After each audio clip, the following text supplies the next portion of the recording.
Uh, so good afternoon, everyone, and welcome to the event, The Role of Technology in Driving Innovation and Economic Recovery, organized by Europuls, Center of European Expertise and UiPath, a leading robotic process automation software company. Our media partner for this event is Calea Europeană. We are joined today by distinguished speakers that will address the way in which innovative technologies will play a key role in overcoming the pandemic and will boost the economic recovery. While the first panel will focus on EU's actions that will strengthen the capacities of member states on digital transformation, the second panel will explore the role of local actors in implementing projects and reforms that will ensure economic stability and resilience. Tackling COVID-19 pandemic has become one of the world's biggest challenges, with governments and private actors joining forces and finding innovative solutions to accelerate the post-pandemic recovery. The European Union has adopted the Recovery and Resilience Facility, which aims to mitigate the social and economic impact of the pandemic through large-scale financial support for investments and reforms. Furthermore, the strategic plan for the flagship EU research and innovation program Horizon Europe will also focus on emerging technologies as part of the digital transition actions supporting the post-pandemic recovery. At the same time, the European Commission set a way forward on digital transformation by unveiling its vision for Europe's digital decade and mentioned specific targets to be achieved by 2030, namely increasing digital literacy and developing basic digital skills, ensuring robust digital infrastructures, enhancing digital transformation of businesses, and also improving digital public services. Thus, considering the exponential role of emerging technologies in accelerating the swift digital transition, during this debate, the speakers will explore the role and benefits of new digital technologies in addressing post-pandemic challenges and leading to economic growth, better standards for delivering digital public services, and setting favorable premises for the future of work. So in the first panel, we are very happy to have with us the speakers, Mr. Dragoș Puslaru, member of the European Parliament and co-rapporteur on the Recovery and Resilience Facility, Mrs. Andreea Ticheru, Policy Officer, Recovery and Resilience Task Force at the European Commission, Mr. Adrian Dan, Advisor to the Minister at the Ministry of Research, Innovation and Digitalization, Mrs. Bianca Muntean, Manager at Transylvania IT Cluster, and Mr. Dorin Pena, Director, Romanian Commonwealth of Independent States at Cisco. So without further ado, I would like to give the floor for the introductory remarks to Mr. Dragoș Puslaru to address the role of technology in driving economic recovery. So please, Mr. Puslaru, the floor is yours. Thank you very much, Zara. I think that this is a really timely event and a very, focusing on a really important topic. I would like to congratulate, therefore, Europuls and UiPath for the event. And it's really amazing to see so many familiar faces here. Somehow I feel that more or less I'm, in a very, very familiar setup where we can talk about everything, that we've achieved in the last, for about 20 years. But I mean, what I think that this panel is going to be actually talking about is innovation, and the way in which we are going to change the agenda and move forward, and that's actually very, very important. I believe that we have already acknowledged that digitalization would actually play a really vital role in our society. But it wasn't until the outbreak of the pandemic, until we were subjected to the repeated and prolonged lockdowns, that we realized just how much our economies, education, health systems, our social interaction actually depend on digital tools. So basically, if there is one good thing, if I may say so, about the pandemics, is that I think that we've actually plunged into the digital world and we advanced probably about from 5 to 7 years the agenda in terms of the acceptance of digital. Now, how this is affecting the topic of today's discussion, the skills component, and how we talk about, generally speaking, the intersection in between the digitalization and skills. I think that the lockdowns have actually shown that digitalization is an urgent thing. It's about allowing us, enabling us to work and to. And in the midst of a global pandemic, I mean, technological progress was certainly accelerated, achieving results we would have otherwise, witnessed only in a 10-year interval of time was actually possible. But actually, this fast-paced process also comes with a challenge that we've been, talking about for the last decade, which is the importance of skills, and namely, and most importantly, the digital skills.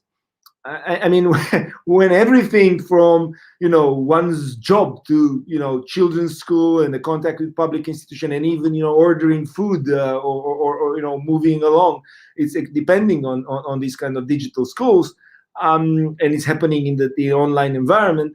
The lack of digital schools has actually a far-reaching effect. It becomes not only a prerequisite for independent living and being sure that you have a good job, but also a social disadvantage and a method of social exclusion. And I'm going to insist a little bit on that, because according to the Digital Economy and Society Index, the DESI, that probably other colleagues will talk about it anyway, only 58% of EU citizens have, and be careful here, so have basic digital competencies. So 58%. And then, in Romania is actually one of the laggards, unfortunately, in this particular situation. And with the markets and the societies influenced by digital transformation, the lack of digital skills leads to really limitation of opportunities and limiting actually citizen chances for decent and prosperous lives. Now, in these conditions, because we need to, obviously start with the evidence that we are not actually doing very well. But what the EU and especially Romania truly needs is what I can coin or call a skills revolution, a digital skills revolution. So it's not just business as usual, and trying to improve marginally the situation, but basically to have this kind of digital skill revolution and, providing citizens with the opportunity they need to earn the remuneration required for a decent living, to be in the context of the fourth industrial revolution, 4.0 as it's actually called, to be sure that there is a constant process of skilling, upskilling, and reskilling. And these things related to lifelong learning and so on, they've been before the pandemic as well in our vocabulary and in policy agenda. But right now it really becomes a topic that we need to address as a priority. And the next question is, and I won't actually prolong my intervention too much, but the next question is how and where we use these skills. And that's actually quite crucial. And the discussion is about funds, obviously, funding, but also about innovation and about changing the way we perceive things and we see things. And for Europe, that's the ambition, right? To remain the world leader in terms of science, technology, trade, development, human rights, welfare. But in order to do that, we need the digital revolution, the digital transformation, and the digital education and skills, but also updated vocational training must be one of our core objectives. They must come together with massive investments in innovation, research, and patents for new technology, in blockchain technology, in RPA, European projects of cloud and quantum computing. And these are actually crucial for the development of in-depth learning and research. And this is not about, more or less catching up, because, Romania is always, catching up and trying to more or less get to the, average of the European Union. And right now we are not talking about that. And this is what I had in mind when working on the Recovery and Resilience Facility, as this massive instrument needed to finance reforms and investments for both the digital transformation, but also for education and skills. And the whole thinking for the RF was not just to, go back to what was before the crisis, but more or less to allow Europe and Romania, of course, to just jump towards the avant-garde of technology and digital enhancement of the society. So it's not just going back to what we had before, but more or less reshape completely the way in which the society is thinking about digital. And indeed, in the national plans, the recovery and resilience plans, right now we have through the regulation 6 pillars, 2 of them being digital transformation and measures for children and youth, including education and skills. But this is something that it's not yet perceived and debated in the Romanian society, at least, and also at European level, at the scale and the scope that we actually need. And why do we need, and why I'm insisting so much on these reforms and investments related to digital skills and to the digital transformation? And I think that clearly we need to understand that the optimal way to recover after the pandemics is not just to plug some of the holes that we actually have in our economic activity, but to enhance structurally our competitiveness. And we are talking in the European Parliament about AI, artificial intelligence, blockchain technologies, robotics and automation processes. And these are more and more relevant for the labor market, industries, public systems at European level. And these are actually the tools to become more efficient and increase the effectiveness and facilitating access to services for the citizens. And again, we are right now trying to regulate some of these things. We know about DMA and DSA. We are talking about, a lot of these new developments. And I mean, very important is not to regulate and to create regulations that are based on fear of the unknown, but more or less to be sure that we are there to create the context for the private sector and the entrepreneurs, the small and medium-sized enterprises, the hubs and the clusters to develop. And thus, I mean, when we come up with this kind of advancements of policy agenda, we need to think about the SMEs and the new SME agenda, and to be sure that we use the networks that are pre-existent. And you will hear probably Bianca talking about that, clusters, digital hubs. And these is actually something that can provide exactly what Commissioner Breton is asking in terms of the ecosystems of the new industrial strategy, and the talks about strategic autonomy. And this is about value chain and the way networks and clusters can contribute that.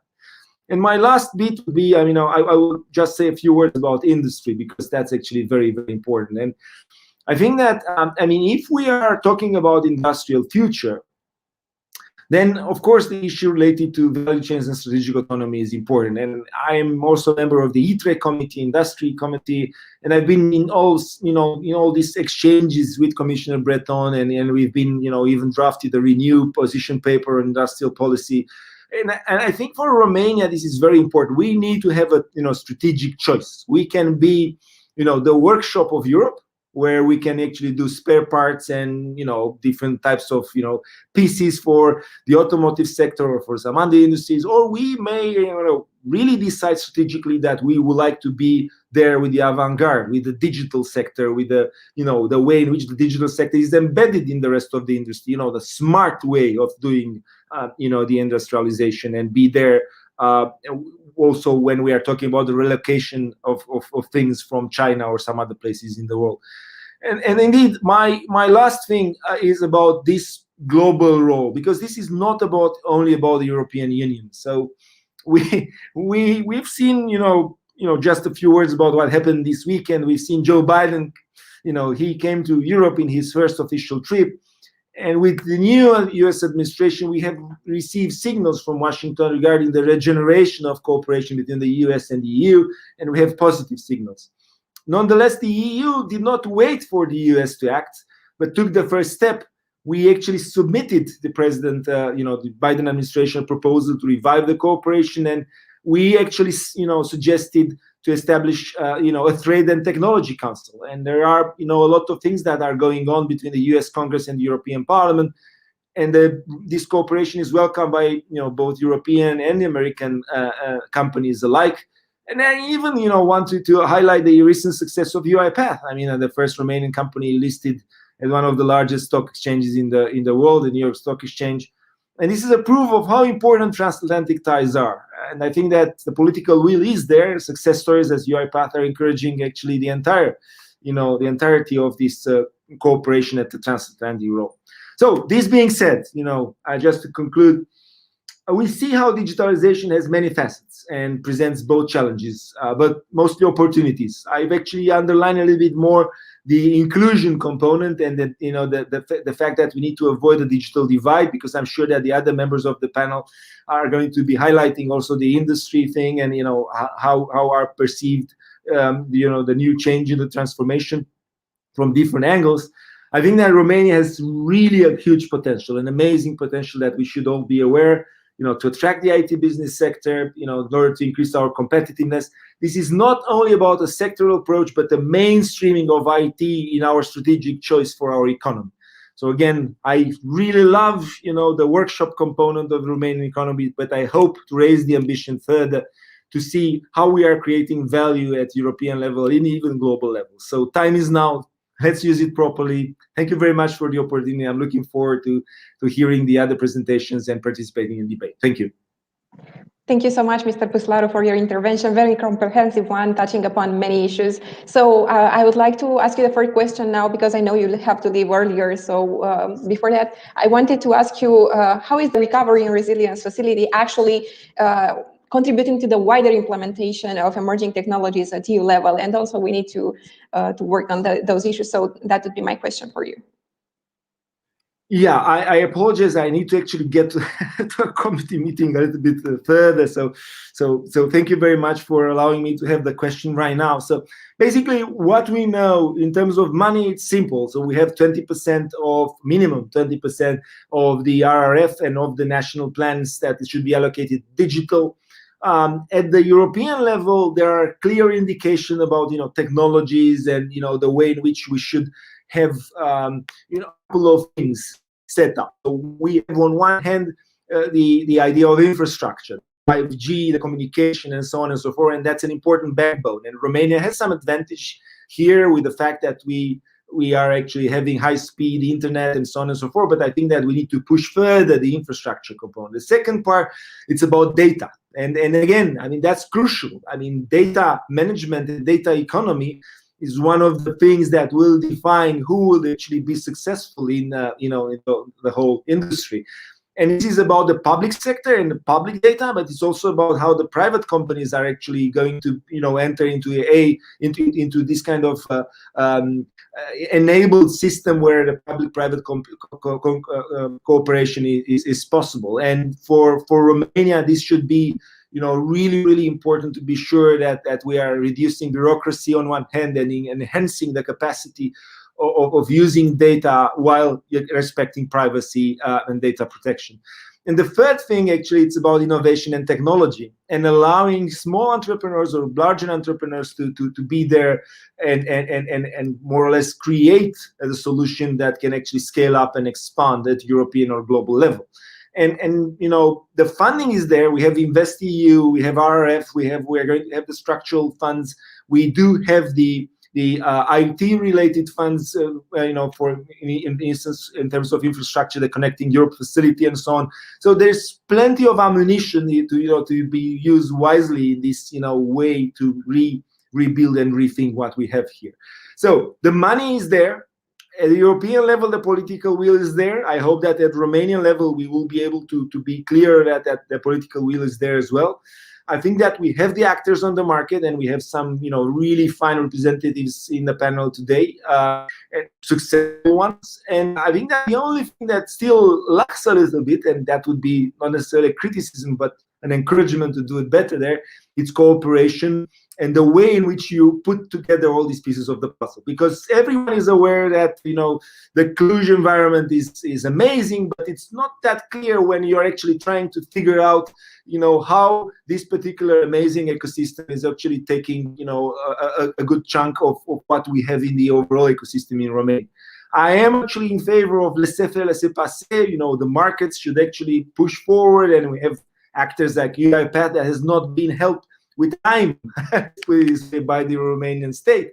But on the other hand, right now, all the member states in the EU are actually talking about industrial strategy. State aid is skyrocketing. And again, you cannot just decouple, the strategic component that we all push at the public level from the private sector and the entrepreneurs. And that's where I think that we are a little bit rusty. We still have some trouble getting together, politicians, entrepreneurs, public administration, and make this thing, which is clearly an ambition for the future, become a reality. And obviously, I mean, I can't just comment because I am actually right now into politics, so I will do my best to help that and make it happen. So thank you again for the opportunity, and I'm sure that you are going to have a great debate. I have my colleagues spying on you, and then I will actually have a follow-up in written if the case. So thank you so much again, and thank you again for inviting me. Thank you so much, Mr. Puslaru, for your intervention. We are looking forward to the debate, to continuing it. So I will go now to Mrs. Andreea Ticheru for the first intervention on this panel. So please, Ms. Ticheru. Yes, thank you so much, Zara, and thanks to Mr. Puslaru for his intervention. I think it was indeed very comprehensive. So good afternoon, everyone, and thank you for inviting me to this event. My name is Andrea Tichero. I'm part of the Recovery and Resilience Task Force in the European Commission. And I'm part of the team led by Mrs. Elisa Roller, who is actually the country team manager for Romania and Croatia, Slovenia, and Bulgaria. And I'm really happy to be here with you today and to discuss a bit about the way technology can really catalyze this economic recovery at EU level. Indeed, as Mr. Puslaru was saying, I mean, the pandemic really changed the game, and we see that digitalization has really taken really enhanced and higher speed, and we are talking about all the sectors in the economy and the society, and in general, I mean, technology is one key enabler for innovation, and it could boost prosperity, especially at these times when economy really has to pick up and recover. And also, we are very much looking at the twin transition. So we look at the way technology can really transform, both from the perspective of digital, but also how to contribute to the greening of the economy. So they are very closely intertwined. And we also look at reforming the old systems and investing in digital and in advanced technologies, while also nurturing the growth for innovation ecosystems. And this would actually be able to produce more tech champions and also lead Europe to a position of strength and in global value chains. So indeed, UiPath, it's a very good example, and it's very close to us. And let's hope that several other companies would actually follow, also from Romania's level, because indeed there is a lot of talent, and there are a lot of startups that have a lot of potential that could be enhanced by the technology, and also by the measures that we take at EU level. However, the crisis has shown a lot of shortcomings and exposed also vulnerabilities as regards to digital, and we have divergences that show that digitalization of economies and societies. It's evolving in a different way in different member states. There are barriers and uneven access to infrastructure that really continue to hinder and slow down the progress at EU level. And yes, skills are really important, as Mr. Puslaru was mentioning, but we also look at some other sectors like connectivity, which really it's basically the backbone of the development of 5G technologies and of technologies at scale. So also from the European perspective, we look at the modernization of the public administration, because this also has the potential to decrease the burden that it's placed on the citizen and also on the businesses. And the more the public administration is accessible, then the more and the new generation of digital tools will enhance the administrative processes, facilitate online interaction with all the involved stakeholders. And then, of course, on businesses, speeding up decision making and execution with automation based on artificial intelligence, redesigning supply chains to optimize resilience and speed based on across sectorial data spaces, and running on innovative and secure and efficient from the perspective of energy infrastructures. That could also be an important factor to take into account when we talk about the next step for digitalization at EU level, and how do we recover from this crisis, and how do we increase the speed of digitalization. And then when it comes to advanced technologies, yes, data spaces, edge computing, high performance computing, cybersecurity, extremely essential, artificial intelligence, quantum. They are again some elements that we consider when also promoting a special policy, or also when designing the funds that we have available at EU level. And here, when we talk about the funds, I mean, of course, the Recovery Resilience Facility, which is the centerpiece of the Next Generation EU program, which actually brings an unprecedented support for the economic recovery and for fixing the social damage that was created by the current crisis. And as Mr. Păslaru was mentioning, indeed, under the Recovery and Resilience Facility, 20% of all the spending and allocations of member states will have to go to digital. And that means around 134.5 billion euros, which is an impressive amount. That it's dedicated to digital on the full life cycle of the facility. And this is only a fraction of the overall investment needs for digital transition. So there is a lot of work ahead to be done, and a lot of funds necessary as well, because according to our estimations, actually the real need would be around 750 billion investments in digital at EU level. Indeed, besides the Recovery and Resilience Facility, there are some other opportunities and some other programs that we have designed at EU level. So Digital Europe program that will shape the transformation of societies and economies, and it also looks at advanced technology, so AI, cybersecurity, supercomputing, Connecting Europe facility, also the digital part of the program. This actually looks at 5G deployment and global connectivity via satellites. And then there are indeed other programs like under InvestEU and other funds that could also be, focused on helping and catalyzing this digital transformation. So all in all, I would say that digital it's really a centerpiece of the policy and also of the support that the EU it's directing now towards the member states in order to help them first to recover, and then indeed to speed up and to minimize the divides between rural and urban, between regions, between member states, and then of course contribute to, let's say, the overall force that Europe and the EU wants to become at the level of advanced technologies, and not only.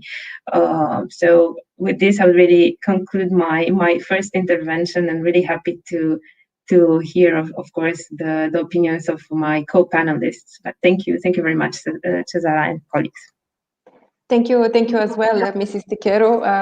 So we have now two perspectives from the EU side, both the Parliament and the Commission. And now I would like to go to the national level, because we have with us Mr. Adrian Dan, representing the Ministry of Research, Innovation and Digitalization as an advisor to the minister. So I would like to give you the floor for the introductory remarks.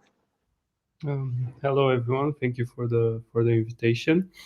I'm not sure how much time do we still have for the intros, but I'll try to be short. So my colleagues from the European Parliament and the Commission have covered many aspects. And I must say it's a pretty confusing environment, because there's a lot of things happening, a lot of programs. It's a very fluid situation. As you know, things are still being negotiated and discussed every day. I'd like to bring a different perspective to this conversation. Because I think at the national level, the public conversation was focused a lot on the aspect of the digital transformation of the public sector, which of course is very important, and on the National Recovery and Resilience program, which of course is also very important as well. But as my colleagues said, the Commission's view and strategy on digital transformation, and not just that, because another very important concept, which I think will in the near future will become more important than the concept of digital transformation, is the strategic autonomy and the technological autonomy of the EU.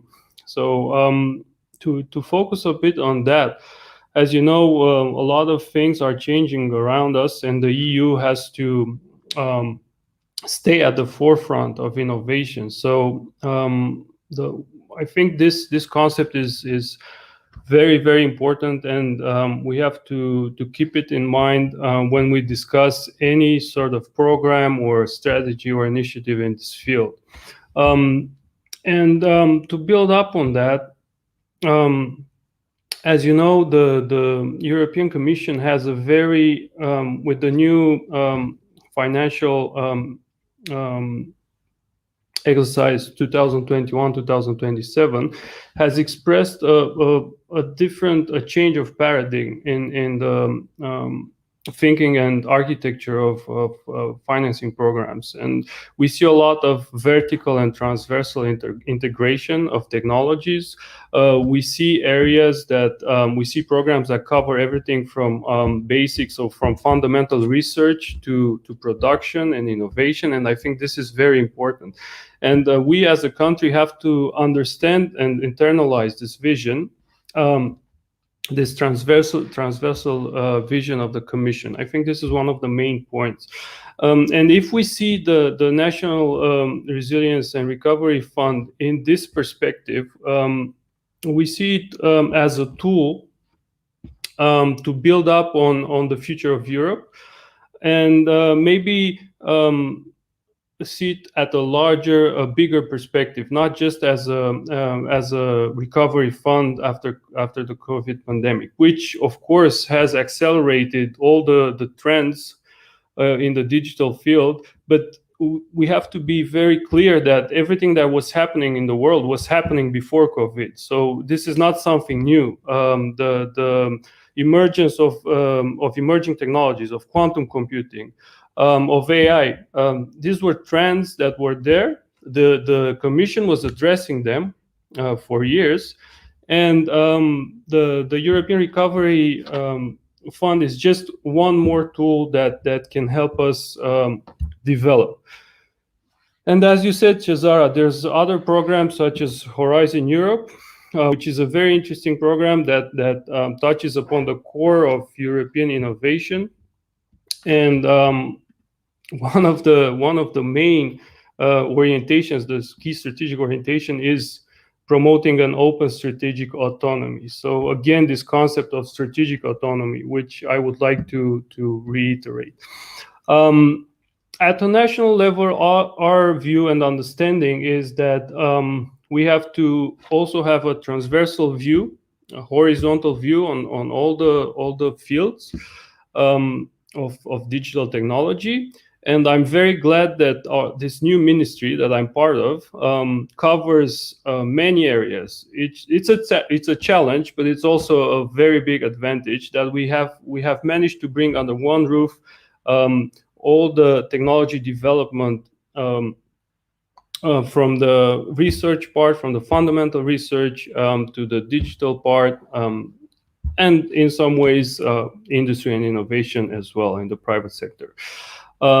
So I think we have a very good tool at our disposal that we can use to make the best out of these new programs. My colleagues also mentioned Connecting Europe Facility, digital that includes quantum computing, high performance computing, well-known digital highways, 5G, and even 6G, which is in development right now.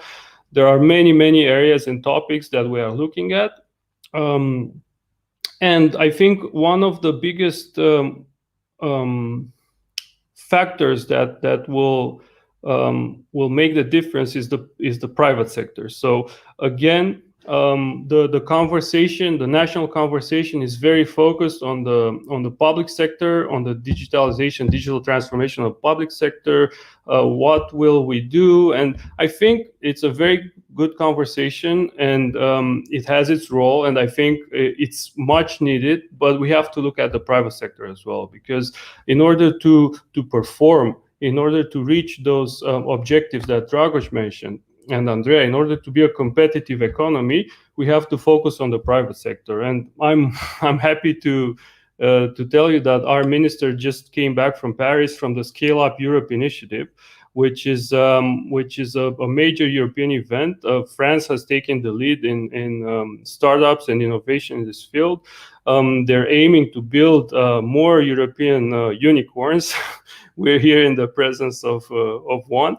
But I think this is a very, very important exercise, and I'm glad Romania will be part of it. And I think we should focus a lot on the private sector, public-private partnerships. The legal framework in the past few years didn't allow it, but I think this should be one of our main priorities. And try to bring public-private partnerships and innovation at the national level, and pair it with European funding and all the European thinking behind these programs, because that's the more important things. There's been a lot of effort put into this, and at the national level, we have to embed that in our DNA and in our way of making things. So this is, I think, my statement. I don't want to take it any longer. Yeah, indeed, we are a bit running out of time. So without further ado, I would like to go now to Mrs. Bianca Muntean, manager at Transylvania IT cluster, because Cluj is one of the best examples that we can talk about when it comes to digitalization. So I would like to tell us your perspective on this. Thank you so much for having me. I'm very happy to see a lot of friends here. And I was also interested to hear from the ministry, which is their perspective. And I would like to challenge my colleague and maybe to ask him, maybe for a later discussion, how do you plan to enhance this collaboration with the private sector? What are your plans? Because from our perspective, I'm working in developing ecosystems for almost 10 years now in the region. We see that there is a lack of trust coming from the central public administration towards the public sector. And we at Transylvania IT Cluster, which is also the orchestrator of Transylvania Digital Innovation Hub, we are working now for, as I told you, almost 10 years in order to build this trust regionally. And if we are speaking about the opportunities, a lot of the programs which were mentioned here by the previous speakers are long awaited.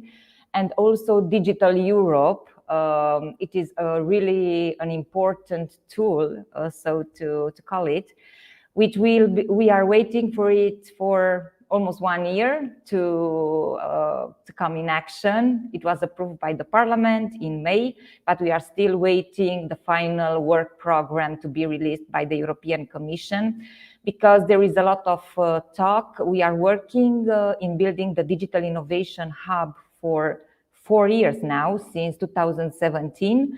And also we've passed the national selection run by the Romanian Authority for Digitalization, which selected 12 regional digital innovation hubs to compete for the European network of digital innovation hubs. And the role of these digital innovation hubs will be to accelerate the digital transformation in the regions of Romania. But we have to see how to orchestrate all the capacities and all the resources existing in the regions and in our country, because this is the main role of these digital innovation hubs, to identify capacities, capabilities which can be put to work for digital transformation of the industry, but also of the local public administration. And yes, we have several pilot projects which are currently being implemented in our region, in which we are working together with the public administration, with the local universities, and also with the clusters from other fields of activity in order to make this happen. And there is a lot of work, and to be really honest, it's quite frustrating to see that almost all our IT companies are delivering high-end services for local administrations outside Romania and working for companies outside Romania. So we are making a bet with them, and we are trying to convince them to work more with the local market, which is huge. There are a lot of challenges. There is a huge market, but the education part, the support coming from the national government still lacks. I mean, we are speaking about digitalization for SMEs, for example, a program long discussed, but which was not unfortunately released. And I can give you some more examples, and it's a lot about collaboration. We have a lot of grassroots information. We are working with startups, small and medium-sized enterprises, but also with large corporates in order to create these digital transformation projects and to come with concrete solutions for the local market. But we also need central coordination and central support. I'm very happy we had several times the chance to discuss with our minister from Research, Innovation and Digitalization Ministry. He seems to be really open to our proposals, but the companies are really pragmatic and they are waiting for concrete actions to take place. We are prepared. We built capacities in the past almost 10 years, but we really have to see how to walk the talk, because you know, this planning and strategies and the programming period, which is not starting and postponing all the launching of these programs, does not help us in delivering more results. Thank you very much. I will stop here, and I remain at your disposal for further discussion. Thank you. Thank you, Mrs. Muntean. Now, because everyone wants to see also the opinion of private sector, we have with us Mr. Dorin Pena, and thank you for being so patient. So I would like to ask you, what is the opinion of the industry on this? How can we increase collaboration? How can we use technologies as a driver to economic recovery? So please, Mr. Pena. Thank you, Cezara. Hello, everyone. It's a pleasure and honor for me to be here with you and seeing such nice, good professionals. And I was listening to what was said before. I think there are very interesting topics, very well explained. And indeed, private sector plays a very important role in the digital transformation of the country.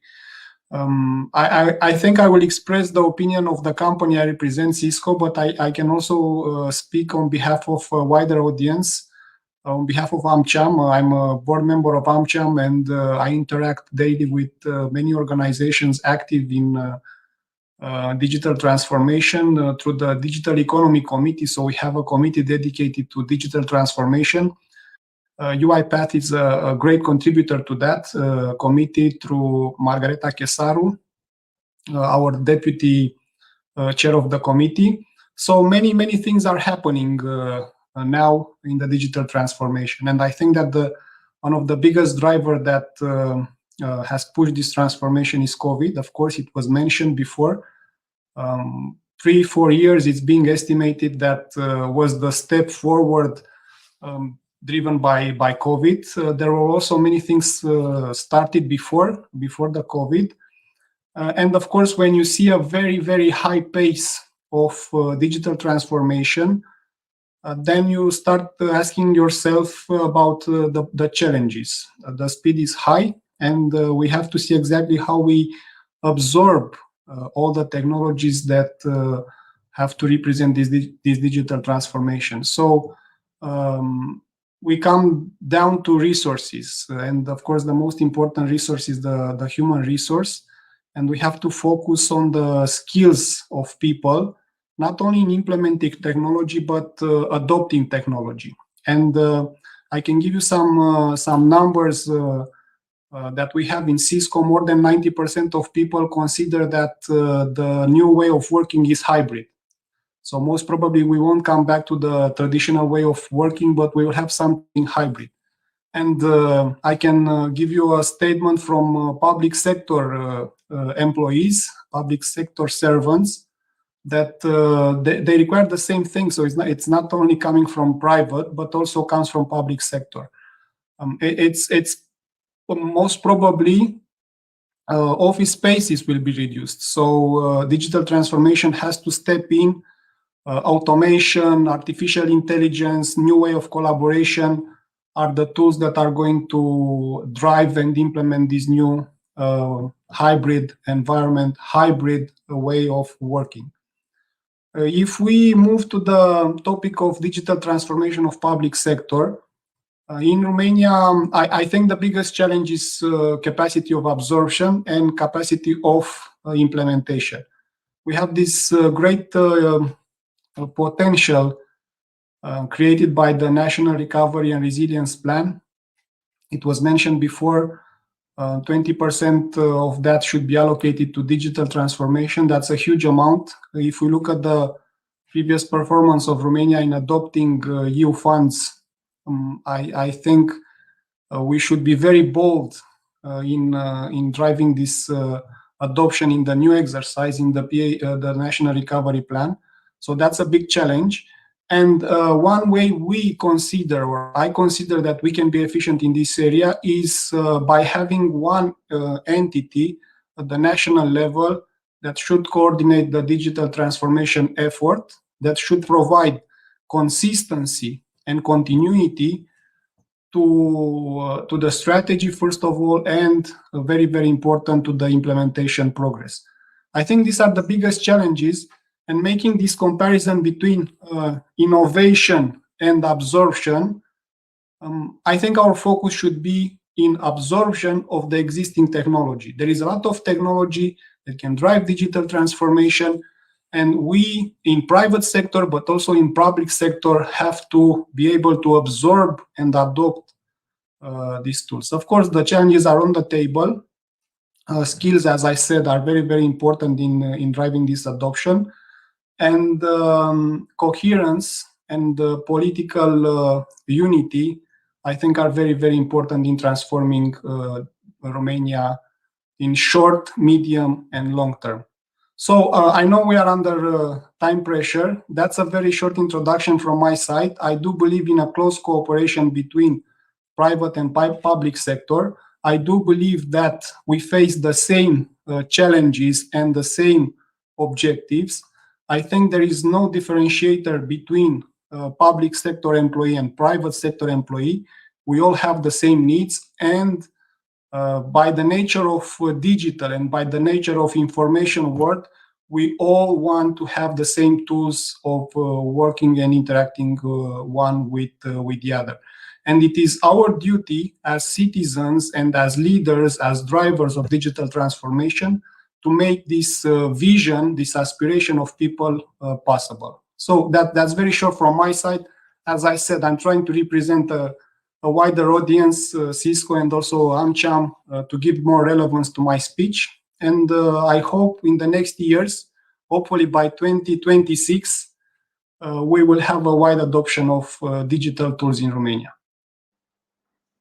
Thank you, Mr. Pena, for your comprehensive approach, and also for speaking on behalf of AmCham, offering a wider perspective on this regard. So now at the Q&A session, I have one question for each of you. So I would like to ask you briefly to answer to these questions. So Going now to Mrs. Ticheru, I wanted to ask you, how can the member states of the European Union, and especially Romania, support the economic recovery by adopting new digital technologies in accordance with the European Union's plans on recovery and resilience? I'm asking because you are working on the task force on recovery and resilience, so you have better insights. Yes, thank you so much for this question. Actually, yes, the recovery and resilience facility, it's one opportunity, to help the member states to support the recovery and to adopt the new technologies. And here we are talking about combining reforms and investments, ranging from connectivity to digitization of the businesses and skills and advanced technologies as well. So I can share a bit, as you were saying, an insight. So what are the member states proposing, and what they look at in their recovery and resilience plan, so that gives you a better perspective of their intentions. So, for example, the member states commit to invest in technologies such as cloud computing and big data, while making also sure that citizens acquire the digital skills that we were also discussing earlier. They also foresee digitalization of the public services with benefits to businesses. They also propose in the plan, in the plans they have sent to us, the development of the next generation microprocessors and the development of quantum communication infrastructure.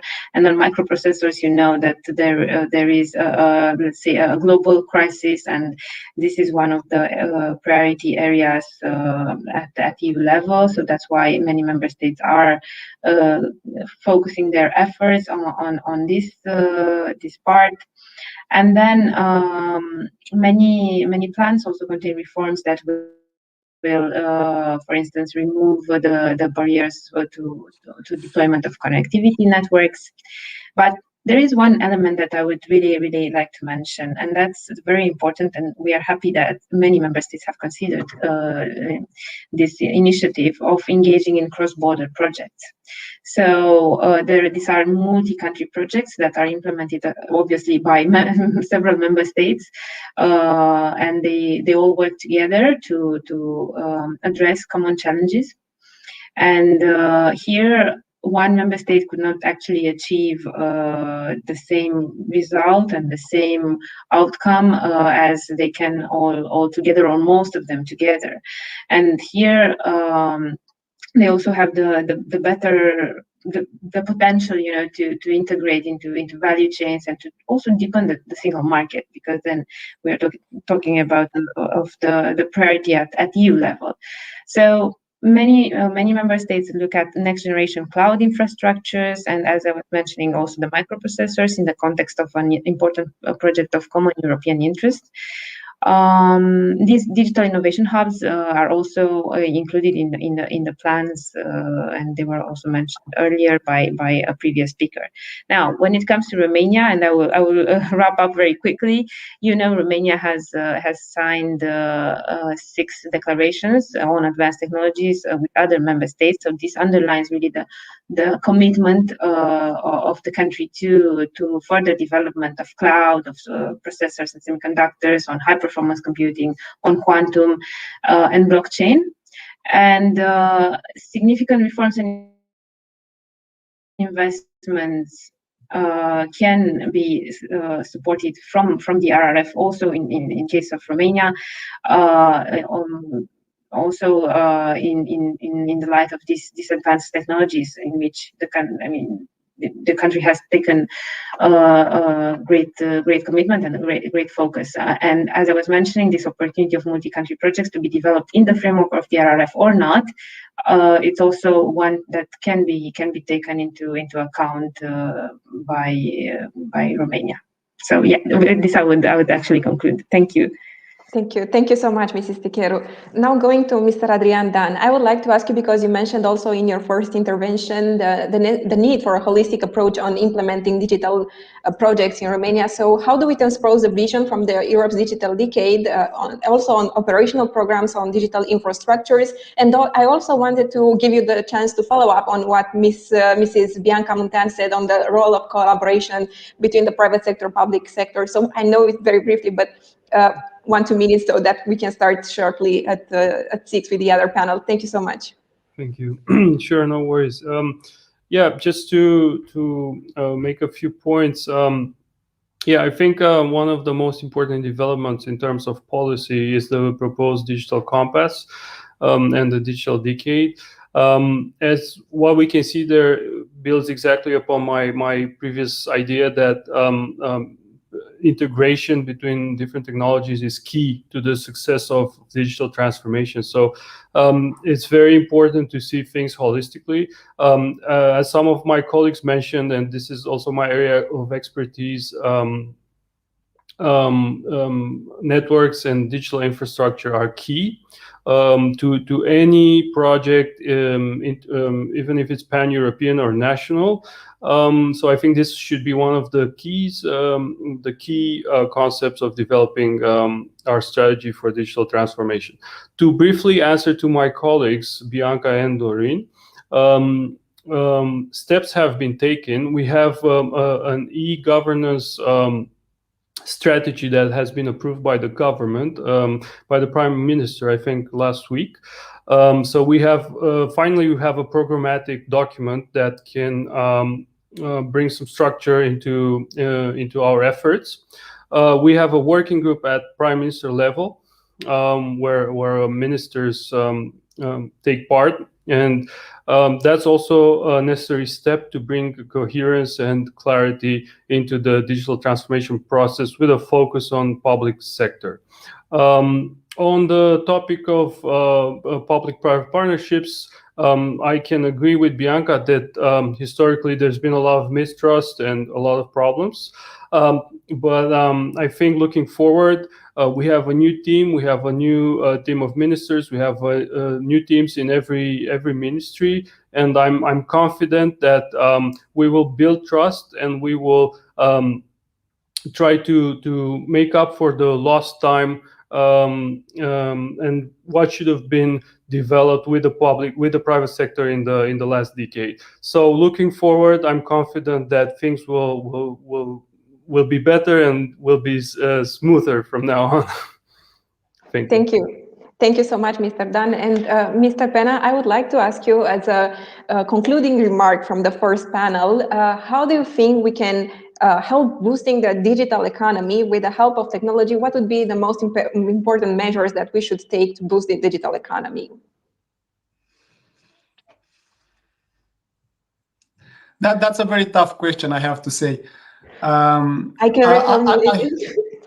I think the most important thing that we need to have public sector level is coherence and unity. I think the most important things. So let me say two of them. If we have these two things, I think we are 70%, 80% already on the right path. In private sector, I think skills of people, which of course is important for public sector too, skills of people and the openness of people to adapt to the new way of working, to the new hybrid way of working.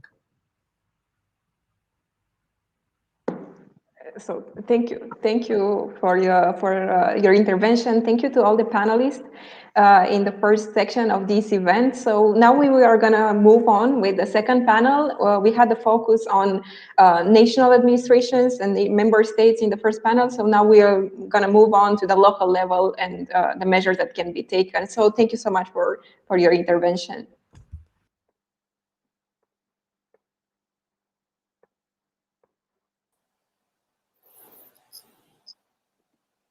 So, good afternoon to you. I am very pleased to introduce the second panel of today to the discussion, and thank you so much for your patience. I'm really sorry for the delay.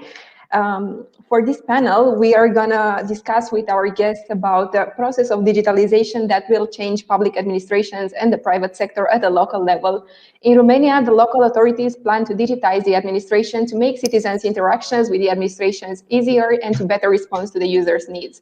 Using the EU funds, local authorities seek to digitize public services to align the national digital connectivity strategy with European strategy, to invest in cybersecurity, and to increase digital skills for the exercise of public office and lifelong learning for the citizens. At the local level, digitalization will commence an era of reforms that will bring more transparency, aiming to increase the well-being of citizens and the cooperation between public administration and local actors. According to the distribution of the Recovery and Resilience Facility funds, Romania will spend around 2 billion euros in the digital field, mainly implementing solutions at local level.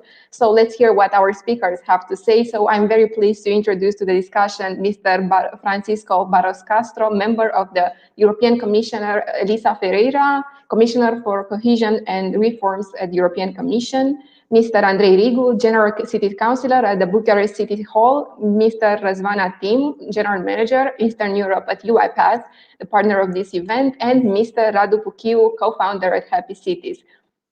Thank you so much for participating at this event. So we would like now to give the floor to Mr. Francisco Barros Castro for the general intervention on this panel. So we would like to hear your thoughts. Thank you very much. It's really a pleasure to be here. I was following the previous panel, and it was a very interesting debate. I'm really thrilled by the interest that the topic has for just 1 second, please. For the interest that this topic, and especially the European policies for these. Actually, my planned early intervention touched many points that, not surprisingly, already were touched in the previous panel, because the topics are interchangeable. Because the idea that technology will be driving innovation is now in everyone's minds, but it's of course not a new idea. The world is changing. It was fast changing before COVID, and if anything that happened with the pandemic is that it started changing faster. I should recall that the European Commission already presented their view about innovation and the role it should have in economic growth back in 2019, December 2019. Actually, only a couple of weeks, less than 2 weeks after it took office, presented the European Green Deal as the EU's growth strategy, and the idea was already that. That innovation had to accelerate in Europe, because it's true that Europe is lagging behind in a few areas, but there's still many areas where EU still has a very strong hedge, or where it has a sufficient hedge to increase and become again a world leader, or be alongside the world leaders. And this view of the European Green Deal was that you cannot fight climate change with current technology, so hence the role of innovation. And anyway, the digital revolution was there and is there, and actually Europe needs to do something very seriously different from what we're doing to not to miss this digital revolution. We should recall what happened to countries that missed the industrial revolutions, the past industrial revolutions in the 18th century, especially 19th century and the beginning of 20th century. The countries that were leaders in 19th century were fast overtaken by those that engaged in technology, the fast technological change of the 19th century and again in the 20th. And we need to be again in the lead to avoid that would happen to Europe. So the COVID actually just helped focus. Well, it has many disadvantages, and it is a terrible event. It had one positive side effect in the middle of all the terrible, special personal and social impact that it had, which was to focus minds on this idea. And if anything, this European Green Deal is more actual than it was in 2019. And it not only helped focus minds, it helped to put together the means that should help us get out of these.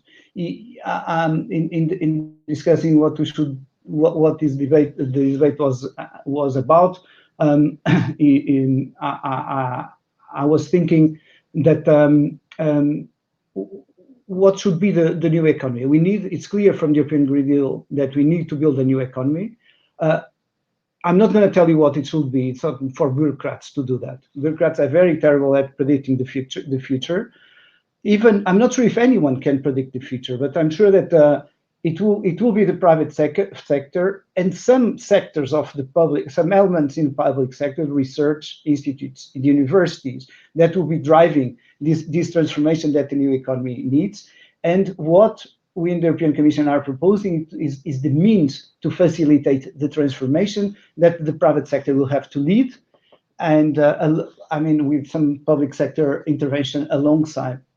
And I'm assuming that everyone followed the previous panels, and most of the instruments that we have at our disposal were already mentioned.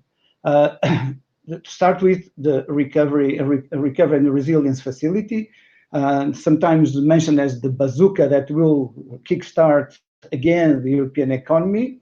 There was already Horizon 2020, now Horizon Europe, with which has hugely increased for R&D and to trigger innovation, mostly in the private sector. And the way it's built in a very competitive way, it's really how I think things should be developed. It's the competition between the most dynamic EU actors for the funds, but I'll come back to these.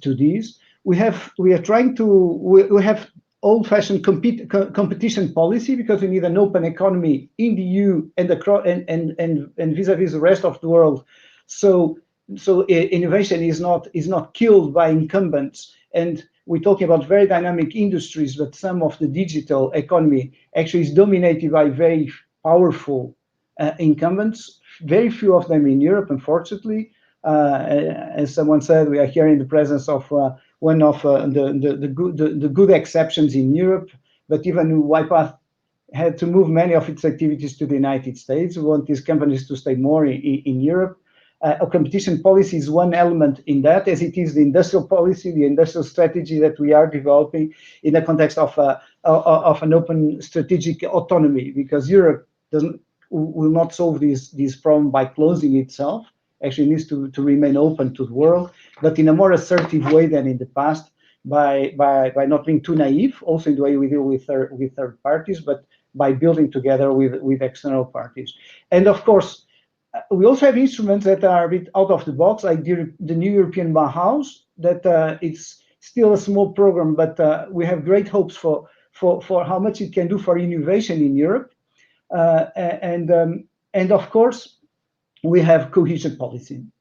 I'm in the cabinet of the commissioner responsible for cohesion policy, so you would not be surprised that I will talk about that. But the fact is that we have a huge opportunity in the RRF to rebuild the European economy, to rebuild in a very different way, because it's very clear that going back to the kind of economy we had will not serve Europe well.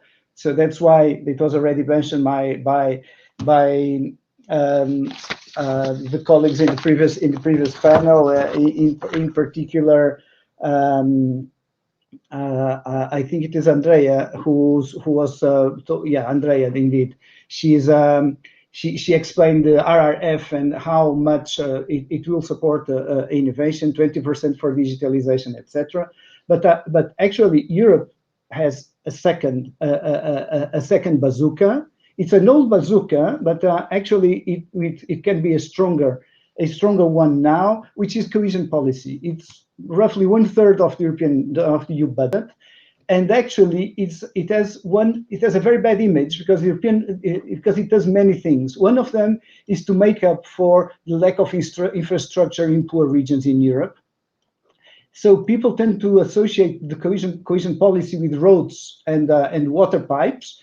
That's actually what cohesion policy has been doing in many countries. What we'll have to do in countries like Romania or in Portugal, but especially in the new member states where many of this basic infrastructure is still being developed, but an increasing amount of cohesion policy is actually focused on innovation. And this is why we like calling it the second bazooka, because our view for the next MFF, which in theory starts in 2021, but we are still in the planning phase, as normally it is the case. We're still finalizing the implementation of the previous funds. But the idea is that we have several pillars for building a new economy. And one of them must be cohesion policy.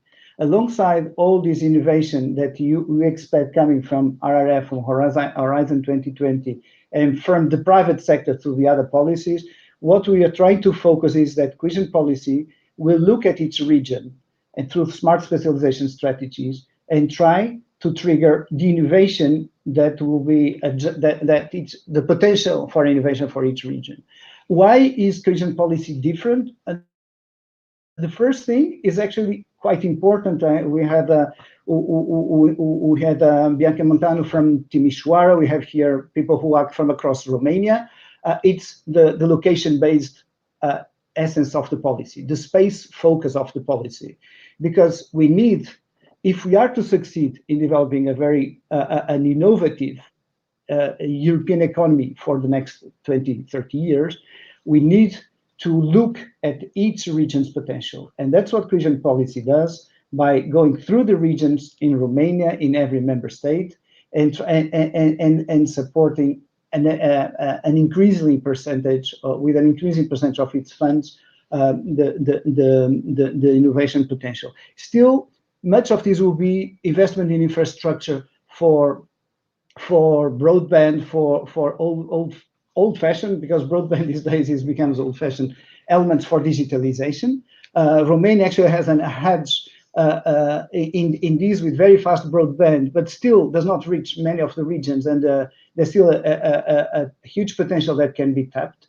And this is true for many other countries. And of course, since you invited me, I'm mentioning Romania more than other countries, but this is true for most countries.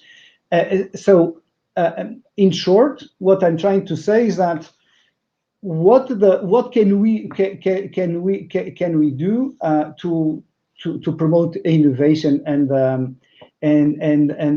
technology? Well, the view from the European Commission is clearly that only through innovation we can maintain Europe as a leading economy and sustain the social model that we have in Europe. It's not by chance that Europe continues to be a pole of attraction for everyone across the world, because the standards of living are much higher than everywhere else. We need to build differently, which I think it's very specific to say greener and more digital economy. We need to be smarter in a different sense, which is our strategic approach to industrial policy needs to be more strategic, in the sense that we need to remain open to international competition, but we also need to find a way of supporting our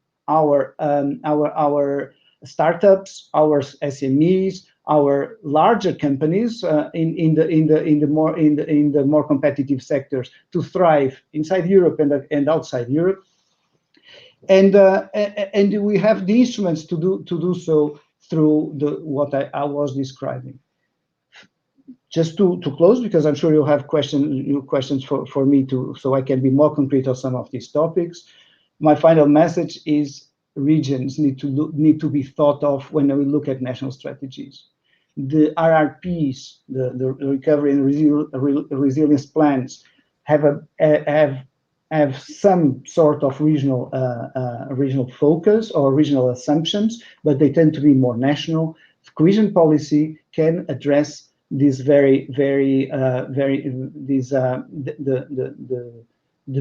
needs and the potential of its specific region, and this is a challenge for everyone. We are across Europe at the moment starting to negotiate the partnership agreements and the operational programs for the new period. I would hope that everyone listening to these will be already strongly involved in discussing with the public sector what should be needed for each region for the next 7 years. So what kind of economy we can have in 10 years, and what can be supported by all these funds that Europe has in hand. A final thought for a final word for one of the elements in your initial question is about public administration.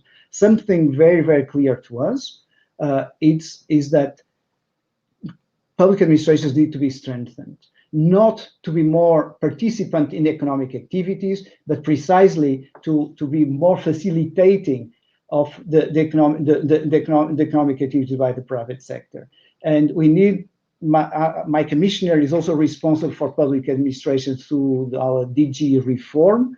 And one of the main concerns she has precisely is the need for more capacity in member states, and each region in each member state, at the public administration, to manage the public policies in a positive way towards the private sector. This is a big challenge, and I'll be very happy to hear also from the other panelists on this last element on what we can do more to help in this sense. Thank you. Thank you so much, Mr. Barros Castro, and I'm sure Mr. Andrei Rigu, the following speaker, will be able to come up with his ideas, because he's an elected official within the Bucharest City Hall as the General City Councillor. So how can we reform the local public administration with the help of technology? You have a lot of challenges to face, but also many opportunities. So how can we make this happen? Hello, thank you for the transition from Mr. Castro. His last remarks were appropriate for what I'm going to say. So hello to the other speakers also, and to all of our viewers. Thank you for inviting me to such an interesting event on an important topic, technology and how it can help us innovate and improve economy. From my point of view as a local representative of the people of Bucharest, technology and its benefits are seen as ways to provide better services for a better city, with the final aim of providing a better life for those who live in it, work in it, or study in it. As you probably realized by yourselves, by visiting the city, traveling through it, or mostly by interacting with the local authorities, the services provided by the local administration of Bucharest are not too technological. They are not smart, at least not up to date with the services provided by the private sector. In a study from 2019 concerning how smart are cities from all over the world, Bucharest obtained a poor 85th place out of 102 contenders. More recently, this year, more exactly, a local report on the activity of the City Hall in the last 6 months mentioned as a positive aspect that the budget was published in an Excel form. So an Excel is a positive point for Bucharest in 2021, and this tells a lot about the past that we are trying to change. This is the current situation, although, for example, the past administration created a smart city strategy for the period between 2018 and 2030 and budgeted some digital projects.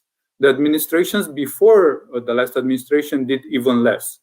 Unfortunately, what we have right now are strategies that haven't been implemented and budgets that haven't been spent for the digitalization of the city.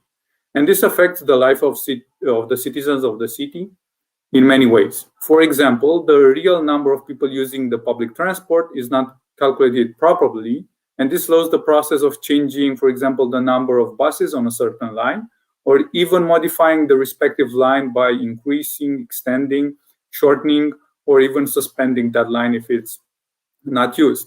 Another example is that there is no digital map of the utilities networks in the city, and because of this, information necessary for infrastructure project is found very hard, and many times affects the duration of those infrastructure projects.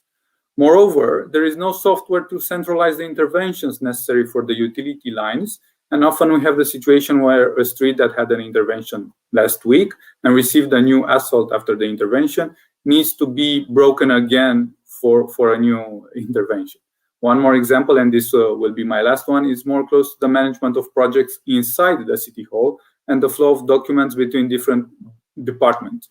It is still done pretty classic without project management software, for example, or digital documents or digital signature. All of these bad examples and many more affect an economically vulnerable city. Technology and faster implementation of it could help the Bucharest City Hall and its institutions to spend less money and be more efficient in a time where bad management from the past administrations created a very delicate financial situation. We are working to handle this situation, and the current administration at the Bucharest City Hall is more interested in the digitalization of public services, but the steps are still shy. We see some changes like digitalization of access in the building of the City Hall and providing a collaborative platform to work on projects that are intended to be approved by the General Council of Bucharest. But me and my colleagues as city councillors want to see more from the executive, more digital initiatives and technology usage for the public services provided to the citizens of Bucharest. Out of 68 projects that were sent to be included in the National Plan of Recovery and Resilience, only 8 concern digitalization of public services in Bucharest. Maybe it's little. Maybe it's enough for the current economic vulnerable situation, and more basic necessities need to be resolved first. But I believe we can bring technology faster in the City Hall and on the streets of the city. Me and my colleagues from USR support the General Mayor and the City Hall in this direction. Thank you. Thank you, Mr. Rigu. And I would like to follow up on what you said on digital public services, because we know that in the DESI index, Romania is on the last places on digital public services. So we might be able to increase this number by working together with the private and public sector. So now, because governments all over the world are rethinking digital transformation strategies to better meet the needs of citizens and businesses, we know that automation is a crucial element in this regard. So I would like to ask Mr. Răzvan Atim, General Manager for Eastern Europe at UiPath, to have his introductory remarks on these topics. Also, many speakers until now mentioned UiPath as a best practice, a good practice so far. So the floor is yours, Mr. Atim. Thank you, Josara. Thank you for the invitation. I'm happy to be here in this panel. I also watched the previous panel, and I think some of the points that we frequently reiterate were again said. So one of the most frequent points were related to the partnership between the public and the private sector. And I think this is crucial, actually, for the consistency and how was mentioned before, the unity in implementing in the political parties and the management of the country will be decisive in implementing in the long run and materializing a change in the end. This is, I think, what we are all looking at currently. So I hope that we will not forget after the vaccination what happened last year and how the world was impacted by this pandemic. And we will keep doing the transformation that we've been through since last year, because it was on one hand determined by the pandemic, but on the other hand, it was something that has started some time ago. Yeah, but with the bumps in the road, and as everyone said before, COVID pandemic accelerated this digital transformation adoption. I think, again, related to this public sector, private sector relationship, partnership, that regulations should go hand in hand with innovation, so that we have to define some rules that would facilitate the faster implementation of technology and adoption of technology and digital transformation, and the way we are working now and so on. That's, I think, the most important of them all. Then, of course, there needs to be a partnership between the private and private sector and the public sector, and to kind of go beyond those barriers, created between the two entities, let's say, with some preconceptions. So I think should be something towards a mutual goal, a mutual desire of us all for a better society, better quality of life, better future, and everything. There is an African saying that marked me at some point. Yeah, if you want to go fast, go alone. If you want to go fast, go alone. If you want to go far, go together.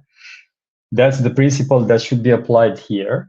The thing is that everyone talks about this resilience and recovery plan. It looks very generous in numbers. So we now know what we need to do country by country in particular. The next step is to apply in practice what we now describe in theory in terms of the project that we forwarded to the European Commission for acceptance. Once these generous amounts will arrive, again, we need to be pragmatic, but also fast, and kind of, see the gaps in execution, the legislation again, and the competencies, the professional backgrounds, so that we compensate public and private sector altogether. We need to build this long-term relationship on mutual respect and trust, and following always the same goal to increase the quality of life, and to kind of establish the foundation to prevent such disruptive events like this one that COVID generated. In the private sector, UiPath, at UiPath at least, we see bigger numbers in terms of bigger percentages in terms of the adoption of automation. The automation is actually the foundation and the pillar to innovate on digital transformation. When you get to come to taste the appetite for automation, for a platform like UiPath or other innovative and talented, talent out there in the world as technology, then you have more appetite to create more synergies and to develop more, to innovate more. Yeah, it offers a very good platform for innovation. At the same time, we need to understand that, and we know actually that technology helps. The mean and the purpose of technology is to help all the technicians out there, all the professionals, and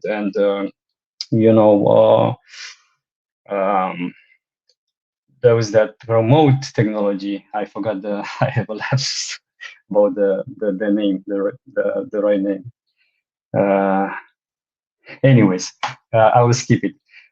So all of us agree that as long as the technology helps us to live better, to get rid of, in our case, of repetitive tasks, of what's mechanical work for us people, and give us time back is kind of key for our existence. Yeah, it's our intelligence that generates this kind of technology, so that we can be more and more intelligent and evolve.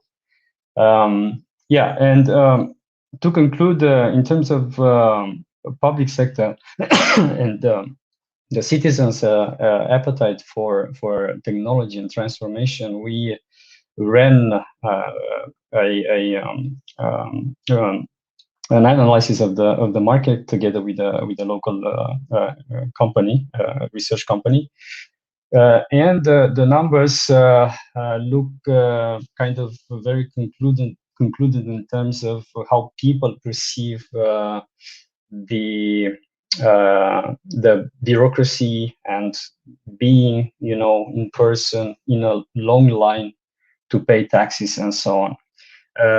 Leaving aside the fact that if we would have had some means to do that online already, maybe we would have respected better the social distancing during this pandemic. So I'm quoting from this report, and I will conclude with that. I will end with that. The citizens' perception on automation, and the question was, in your view, would the automation of repetitive, manual, and high-volume processes, including through the use of software robots, have the following effects on citizen servants and public services in general?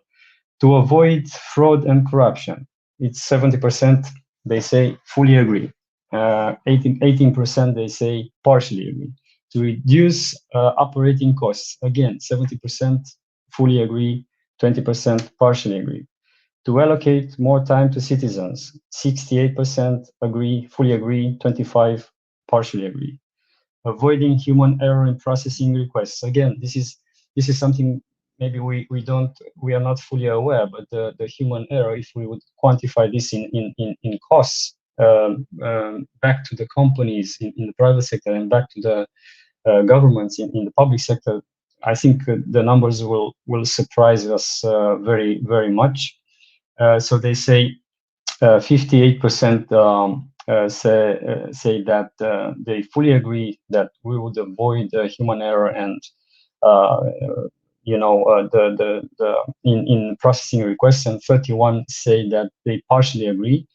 And another interesting point with the context of COVID, solving a large number of requests in a shorter time. So when you have critical massive amounts of requests from the patients, let's say onboarding patients with COVID, the triage of patients, the medical records, and all these task generating manual work and waste of time from the medical personnel, then that's something that should be always automated and get rid of, so that we leave these people to do whatever they need to do in terms of patients and care for the people first, then besides versus filling manual processes. And as a perspective of the future, in the future, would you prefer to submit file applications, claims, and documents for the following via the internet in electronic form or in person? And it was about unemployment benefit claim. 65% say that they would like to submit that online. Still 35 would like to be in person. I hope that also will change in the near future after we have implemented this exercise of automation and technology for a while. I think this number will also be impacted in terms of positive impact.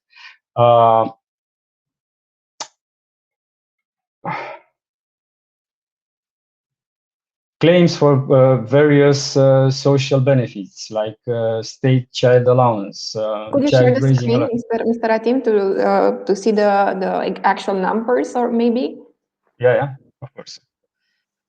It's better actually, because I need to read, and I'm not sure how coherent I was. I don't think. Oh, I can share this. I can share the screen.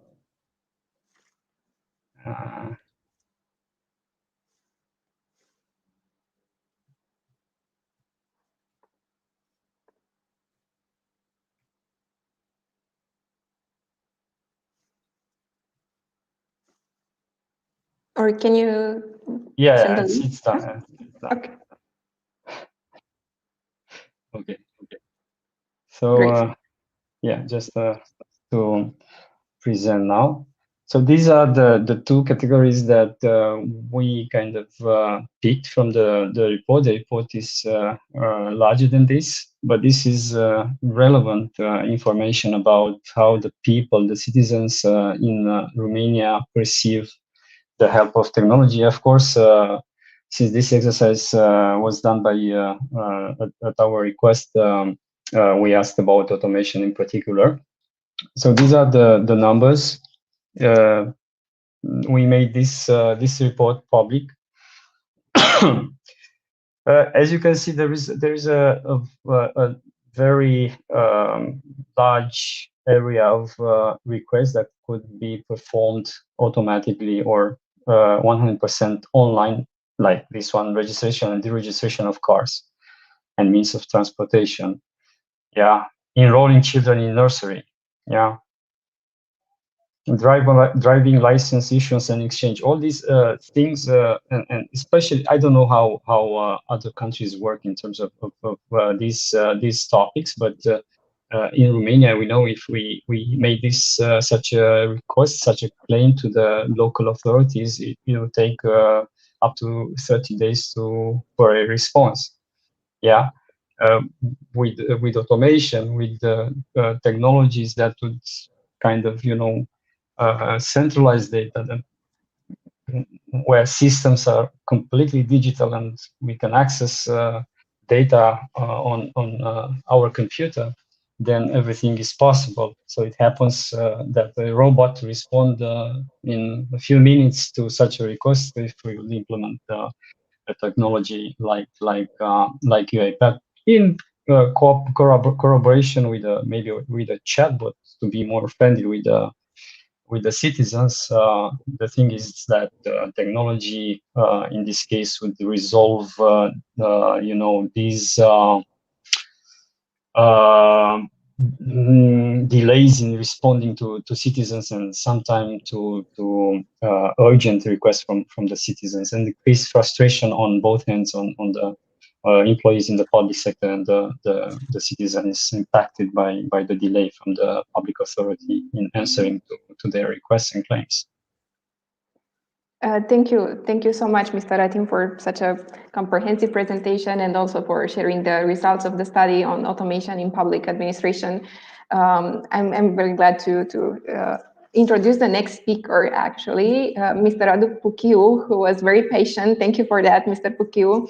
And we are very happy to discuss with you also in your role as a co-founder of Happy Cities, building digital platforms and mobile applications to empower communities, cities, regions, or countries to act and think intelligently for the benefit of citizens, also for your expertise as a digital transformation expert with a really comprehensive experience in the public administration in Romania. So just because Mr. Ratim mentioned earlier the vaccination example, I remember that you actually came up with a solution on how the private actors, the private sector in Romania could actually work with the public sector to put together the vaccination platform. So I was wondering, how do you think we can improve public services, digital public services, especially at the local level? What's your opinion on that as a general remark?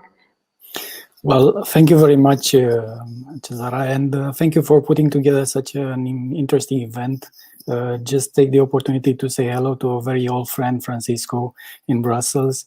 Long time no see, and we interacted amazingly while I working in the government, and I learned what it means to be honest with the Commission. To be honest, hello to Răzvan, and and thank you for the sharing the study on UiPath was conducting, and saying hello to Andrei also and his efforts on the City Council. It's really amazing what can be done in Bucharest, indeed. So I will take the opportunity, being the, let's say, less strings attached to corporation or institution, and to speak freely about what's happening here. You mentioned the vaccination and the platform and the solutions that are there. I believe, and I will start with what Răzvan was putting there in one of the images. If you have to choose between being interacting online or offline, no, this is not a choice. The real choice is, I don't want to interact at all with the state. This is the experience I would like to have, to be very honest with everybody. Yes, I don't want to interact at all. This is what most of the citizens want. They don't want to interact. If possible, never. Yes, this is the interaction and the experience I would like. Now, between this ideal and what's really need to be done or what's happening today, it's a long way. How do we make this experience pleasant? And this is where we started with our application, but also with the discussion or the discussion on the application you mentioned, like the one for vaccination in Romania. What is the best experience that we can provide? But not only what is the best experience for those who know how to use technology, what is the best experience for those who don't know how to use technology? We can provide. So this is the big question on the experience. But everybody was kind of describing a very idyllic landscape. You know, we have Europe, we have money, we have everything that needs to be done there. So we can do a lot of things, innovate. Really. Create and not only make a resilient Europe, but a more connected one, and transform this Europe. But what we notice also on reality is that we mentioned this tech is accelerating, or COVID accelerating tech. Not that the tech was accelerating, but the need for solutions, for fast solutions. So people were suddenly looking for ways to solve their problems. And the tech was there. Zoom was there, for example, or other platforms for that. It was not invented by COVID. No, it was there, but the adoption for Zoom, or the need for tools like Zoom was bigger. So this is putting in the right perspective, you know, the technology. Not the technology was adopted, let's say, faster, but the need to solve things with that technology. So people are looking to solve things, and the innovation that Europe is putting together is following the same pattern. Okay, let's give you the framework to innovate, but to solve Europe's biggest problem is not innovate by the sake of innovation or innovate in any field. No, innovate in the fields that Europe is looking very much in being greener, in being safer, in being a leader in on a competitive model and privacy model, and why not? So this is the landscape that everybody was kind of proposing. But the reality here in Romania is very, very not so ideal. You know, let's say at least the least. We have a reality on.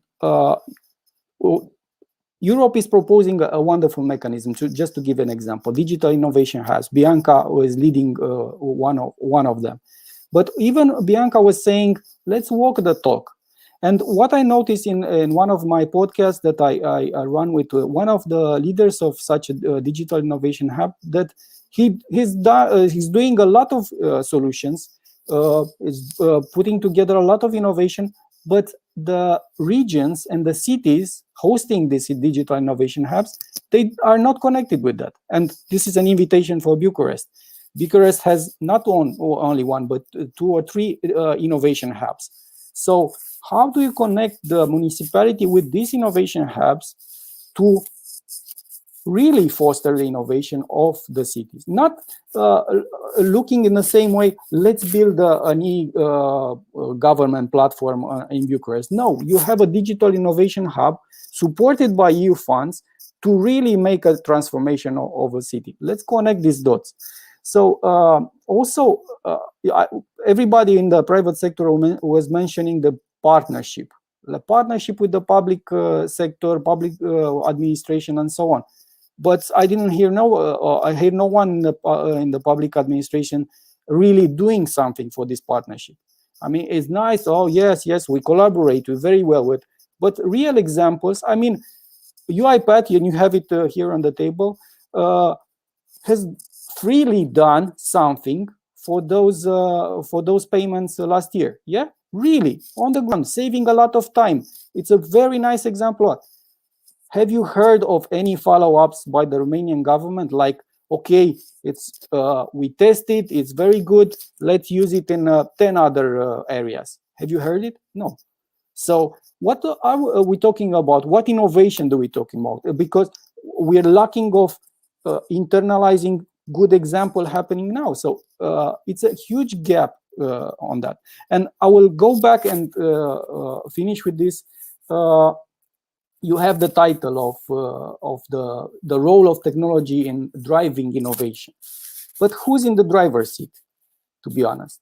And in the driver's seat is the elephant in the room, an unreformed public administration. So somebody who doesn't know how to drive innovation and tech is in the driver's seat, and you expect, or everybody is expecting, that will lead us to new technological future. I very much doubt of it. Sorry for this pessimistic look, but we need to solve that problem quickly. And Francisco was mentioning it very diplomatically, but let's solve the public administration first. Thank you, Cesara. Thank you, Radu, for your interventions. I will go now to the Q&A session with a question for each speaker. So I would like to ask you to answer briefly to that, so that then we can end the session. So now, Mr. Barros Castro, speaking of innovation and the role of EU in providing this cohesion policy and implementing reforms, helping member states to achieve higher goals on digital transformation. You mentioned many issues like strategic approach and competition policies, but how do you think we can actually implement this at the local level?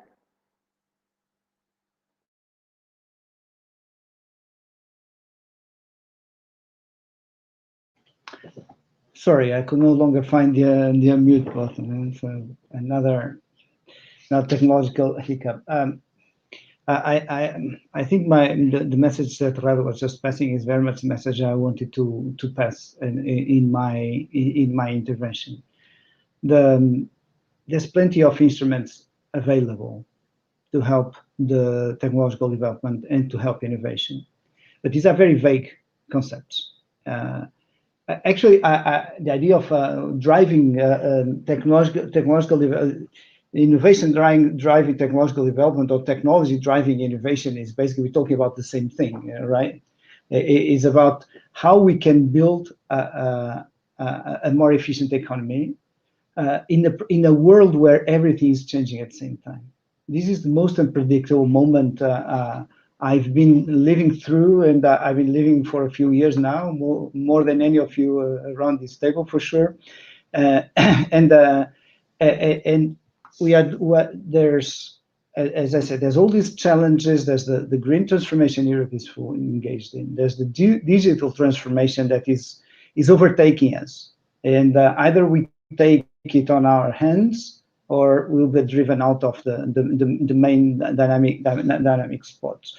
There's an international environment that is more challenging for Europe than any moment in the last 20 years, let's put it mildly, or 30 years. And but the thing is that now, seen from Brussels at least, there's a momentum that can be taken on.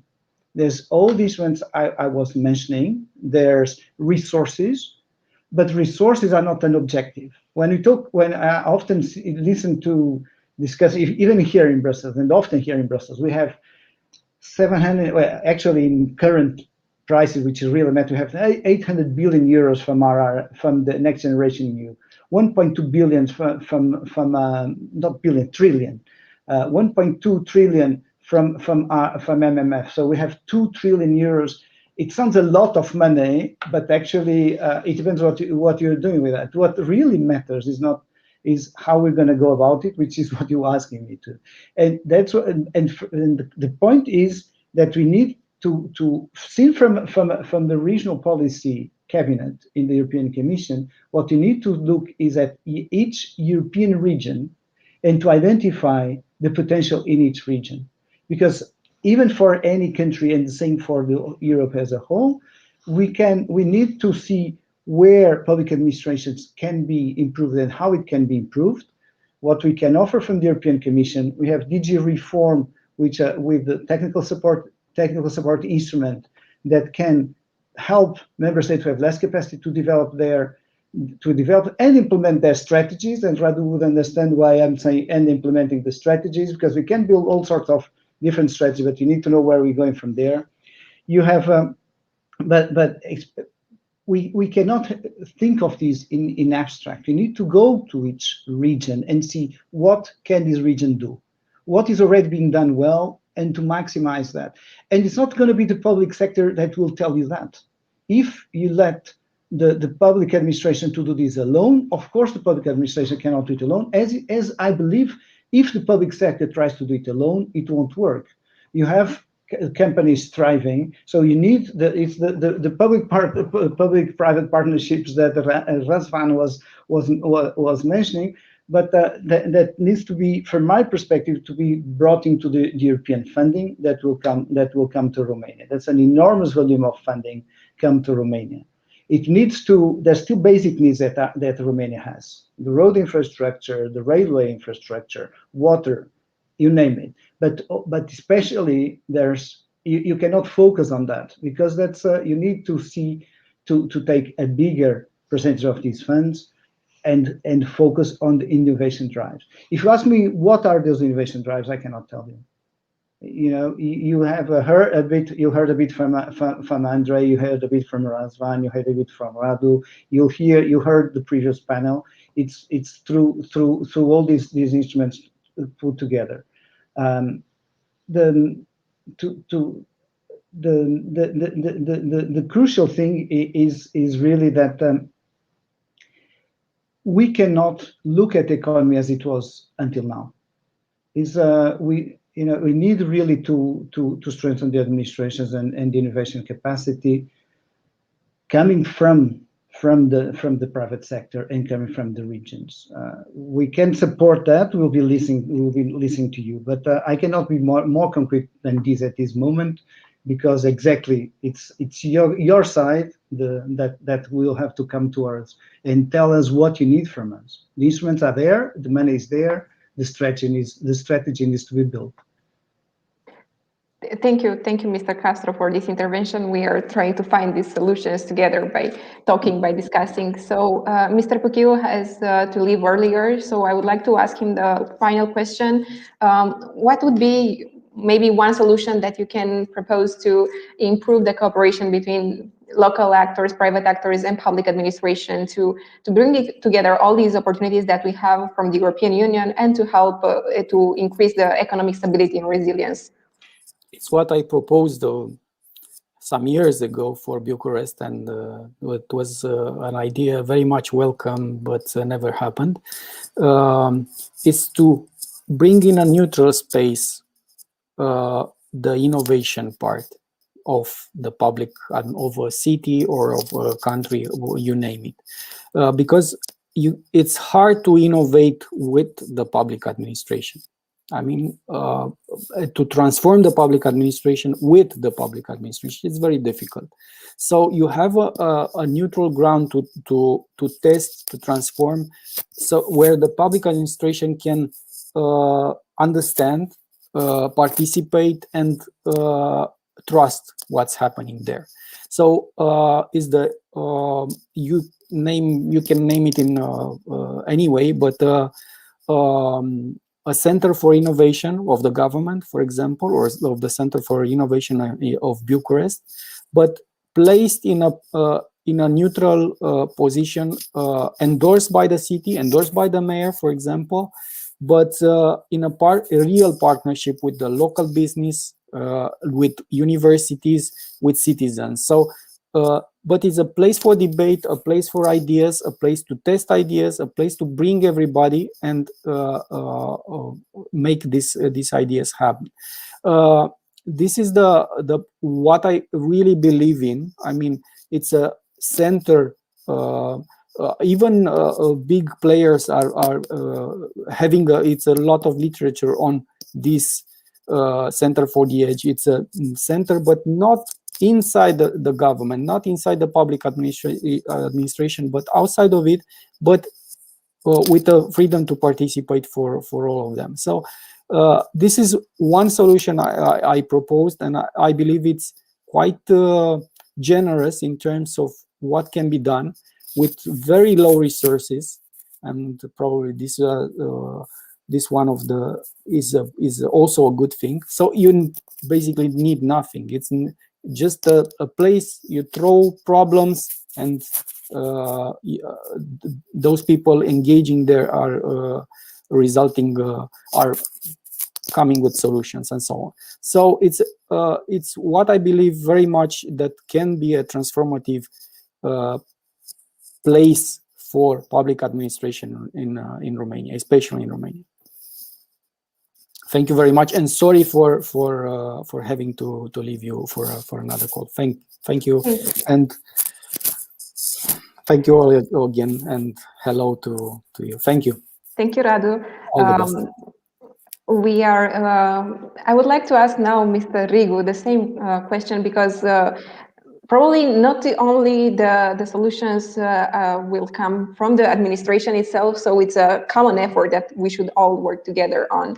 So because you have a lot of questions to reply for what has been said before, I would like to ask you, Andrei, how do you think we can work together in improving this partnership on the local actors and private sector, but also academia and civil society, to work together to find better solutions in the benefit of the citizens, and also using the benefits of the technology that is providing? So I would like to hear your thoughts.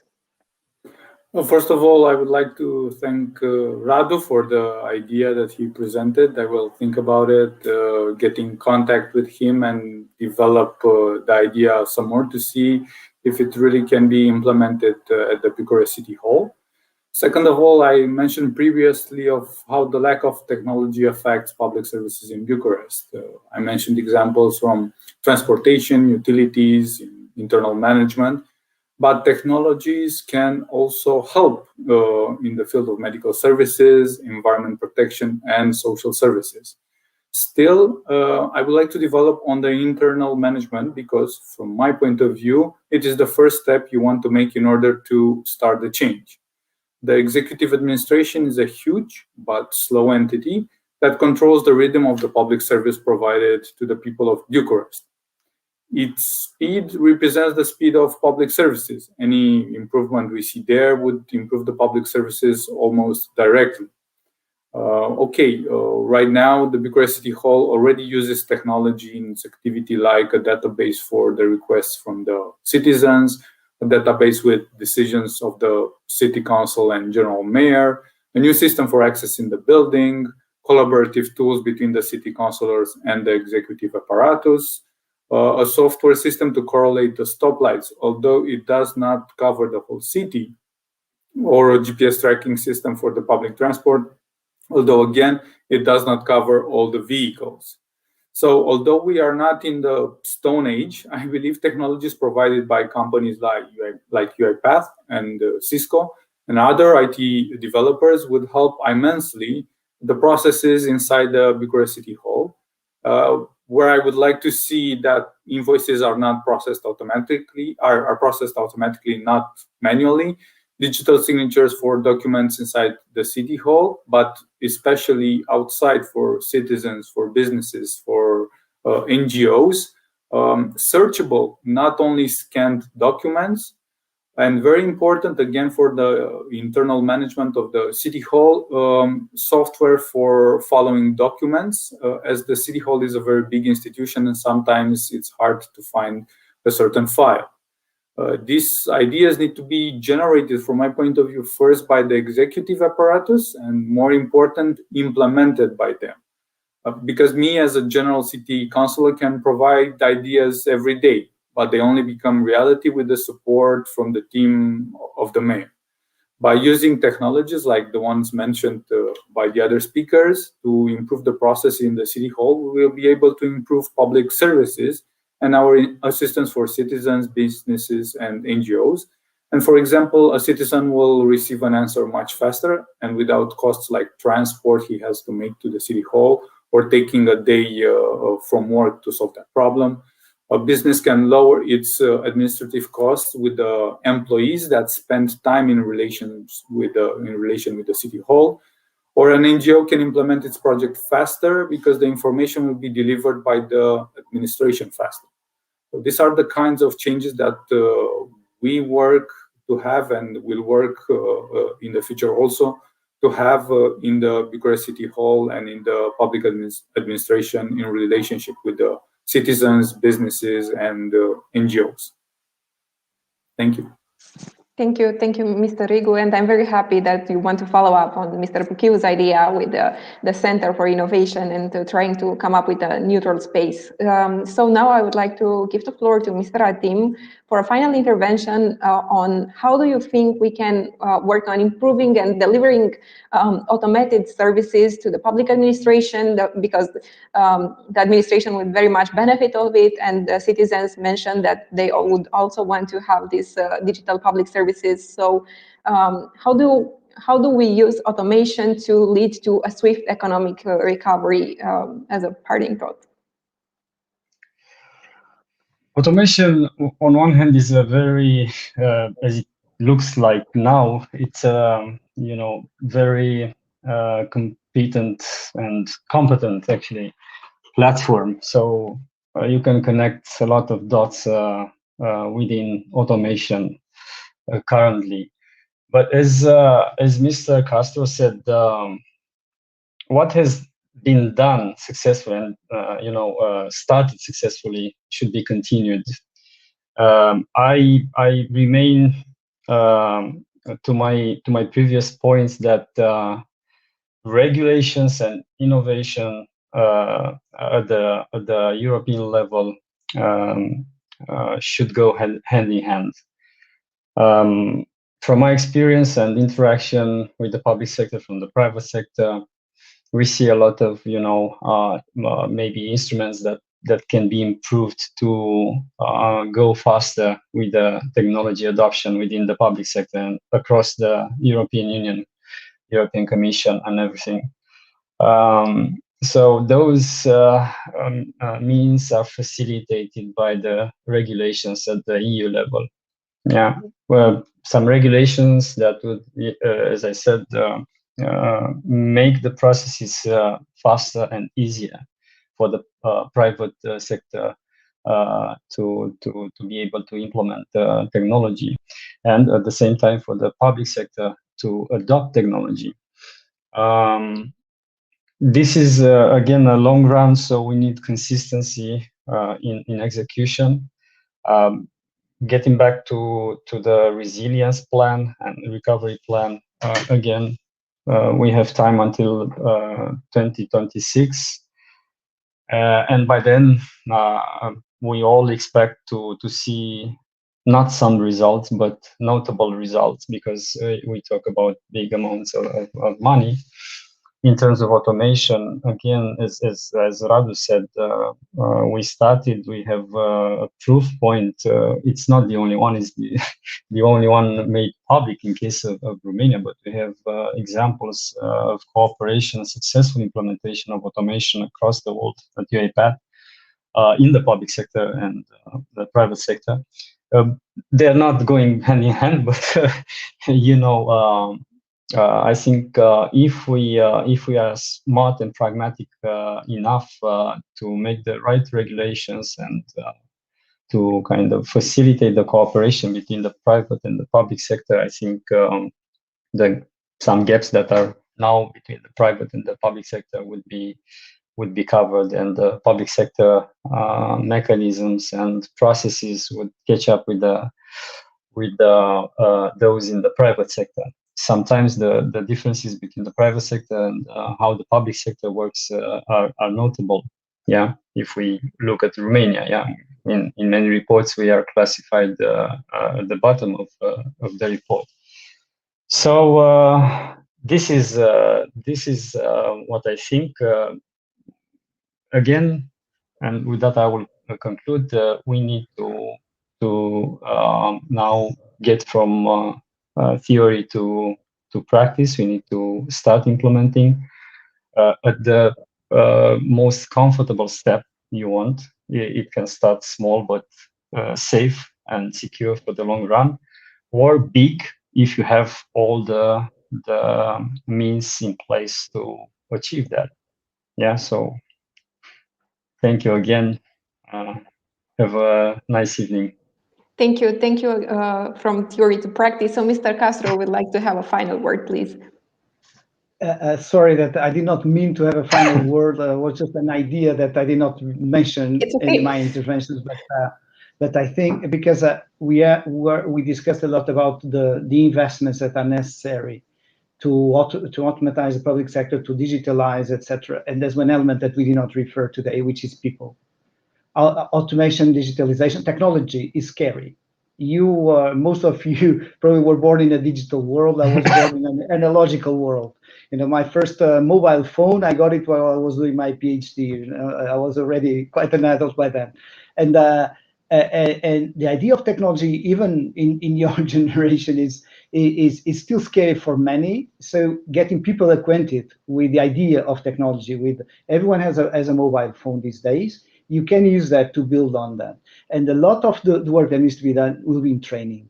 In the public administration, also in the private sector, SMEs in particular, but also large companies, you need a lot of investment that to go alongside all these instruments that Andrei was mentioning, and Razvan as well, which we're discussing today. We need also to have in parallel a thought about how to familiarize people, acquaint people with the technology, how to train those in the public sector in segments of the economy that are far from technology, so they can benefit from that. Romania is a very good example of the risks if we don't do that, because you have some leading companies in several sectors. Of course, UiPath is the best example, but there's many others. But also you have a big part of the population that is totally info excluded. And this is a very societal risk for the future. It's the same in the country that here in Brussels say, I know the best, which is Portugal, my country of origin. You have, again, a very dynamic sector and a very dynamic part of the population and the industry. And then you have people that could be left behind. And not only these people will be missing on the opportunities, as the country will be missing at their potential. And this is a big challenge that we have also for the future, is to how to bring these people into the technological world without scaring them out by the words we're using here. Because often we use words that people outside don't understand. But they are actually very concrete things and they give very, very good examples. Or you can put that in a very complex technological way, the wording, or saying you need to do this, digitalize, but you can explain this to people and train them. That was the word, not the final word, but the added word I wanted to bring into this discussion. Can I reply? Yes, of course. Okay, thank you, Mr. Castro, for your intervention.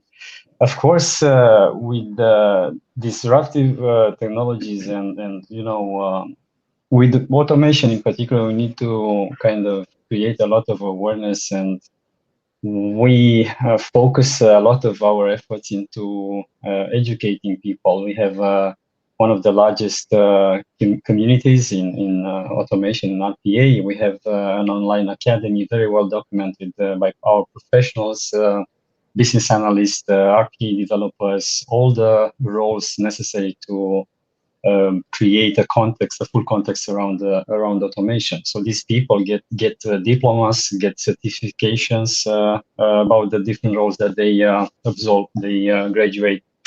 So yes, you are right. Once people understand that actually automation comes in as other means, as in your example, the mobile phones, just to help us be more productive, to connect with each other remotely and so on. Then I think it will be much easier. But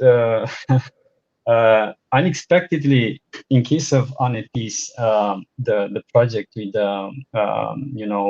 where we helped to automate the process of sending the financial support to citizens, the adoption was pretty easy, and the employees were very happy to utilize robots to face up with the increased number of requests. It was about 110,000 requests that they needed to finalize in 10 days.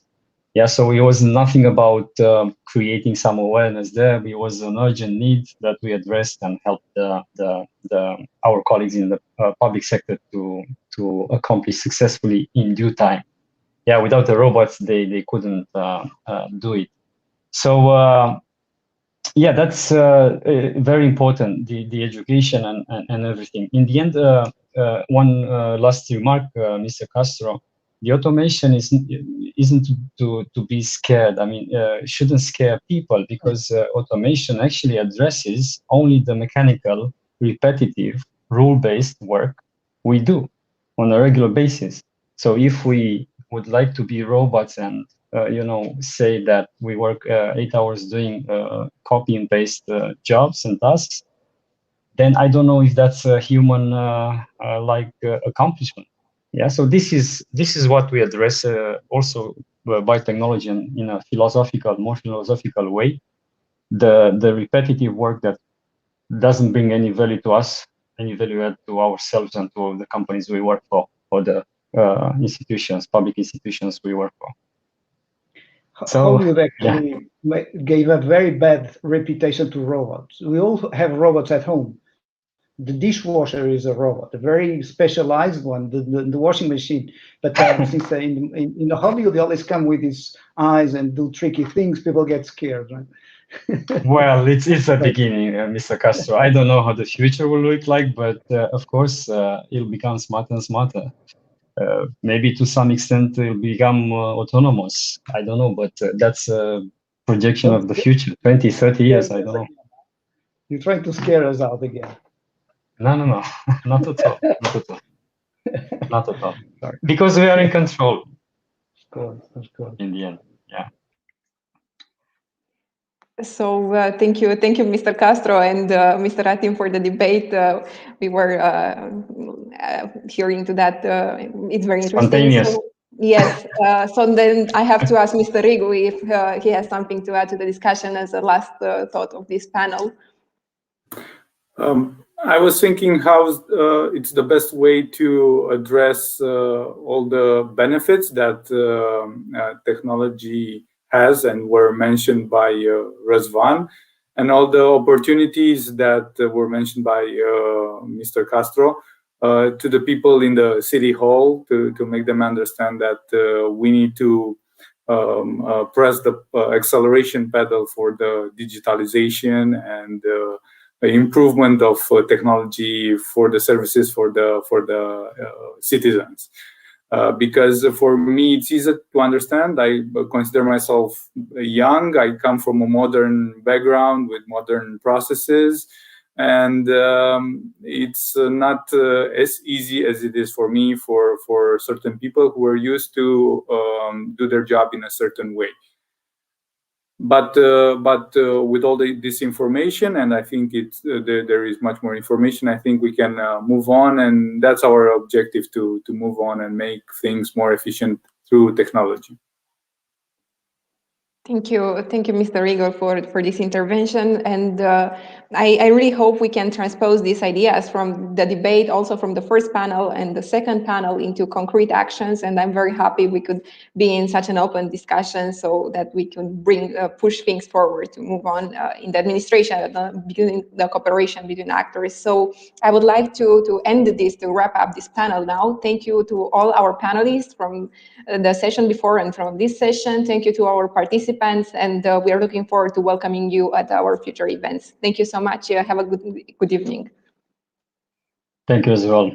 Bye-bye. Thank you, Cesaro. Thank you, everyone. Bye-bye. Take care. Bye-bye. Thank you very much for the invitation and for the discussion. Thank you. Hope to hear you again soon.